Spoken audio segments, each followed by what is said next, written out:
Hello guys. इस video में हम CSS की एक प्रॉपर्टी जिसका नाम है बैकग्राउंड हाइफन कलर, इसके बारे में हम लोग बात करने वाले हैं। तो इसके लिए सिंपली हमको एक HTML का टेम्पलेट ले लेता हूँ मैं पहले, और एक कंटेंट डाल लेता हूँ। For example H1। अभी सिर्फ इसी को मैं पर्टिकुलर को पॉइंट कर रहा हूँ, इसलिए मैं कोई क्लास या फिर आईडी नहीं दे रहा हूँ। तो यहाँ पर मैं लिख लेता हूँ हेलो वर्ल्ड।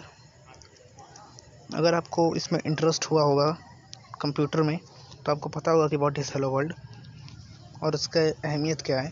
तो टाइटल में मैं दे लेता हूँ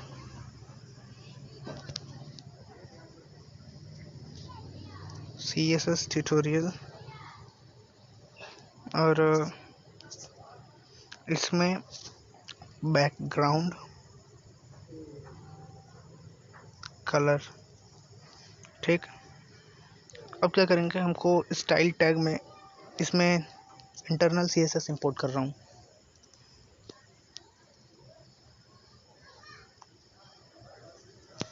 अब इसको मैं एज ए सेलेक्टर H1 को ले लेता हूँ,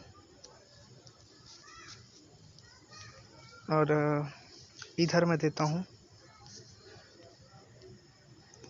बैकग्राउंड हाइफन कलर।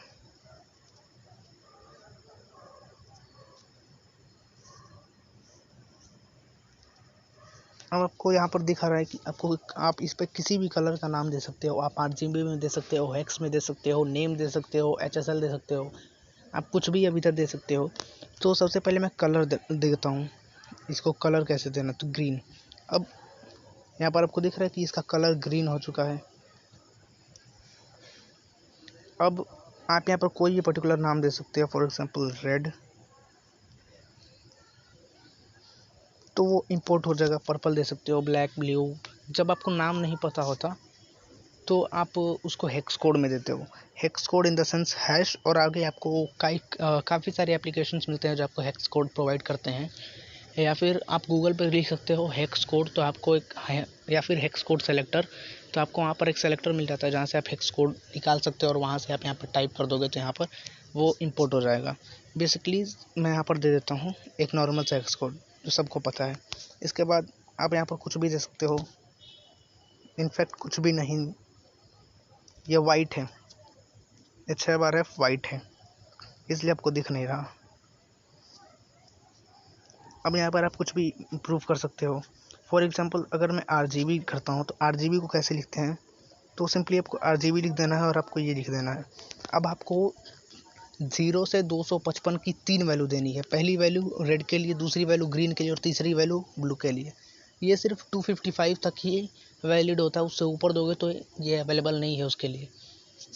तो मैं इसको दे देता हूँ 255, फिर कॉमा लगा के सेपरेट करोगे ग्रीन के लिए। इसके लिए मैं दे देता हूँ 0 और फिर कॉमा 0, तो ये कंप्लीट रेड हो जाएगा। देखो, अभी अगर मैं ये 0 255 पे कर दूँ और इसको भी मैं 0 कर दूँ तो अब ये ग्रीन हो जाएगा टोटल। और आप इसी तरह से वैल्यू चेंज करोगे तो कलर चेंज हो जाएगा। जैसे इसको भी मैं दे देता हूँ 255, तो कलर चेंज येलो, और शायद अब या तो वाइट होगा या तो ब्लैक होगा। सो गाइस, वाइट हो गया। अब यहाँ पर मैं 25 देता हूँ तो आप देख सकते हो कि यहाँ पे कलर चेंज हो रहा है। तो अब आपको HSL में देना है, तो आपको सेम चीज़, आपको ये हटा देना है और ये लिख देना है।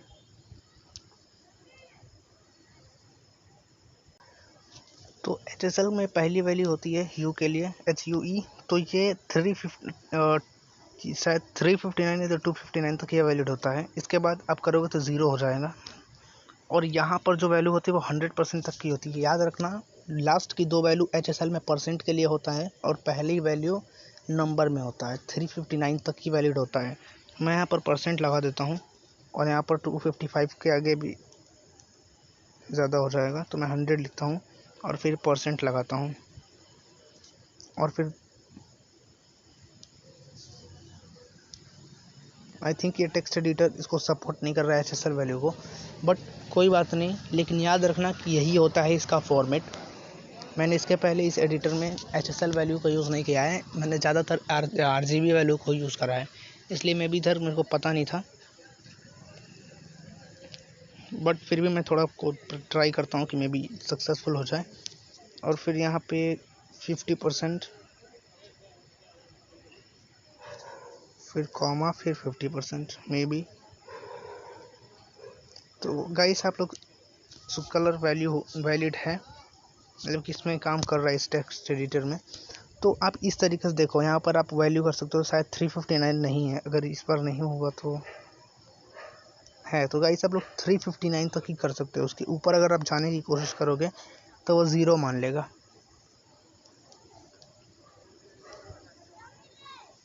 तो ये वाले कलर अप्लाइड नहीं होगा, आगे वो अपने हिसाब से लेने लगता है वैल्यू। तो आप सिर्फ 359 तक ही उसका यूज़ कर सकते हो।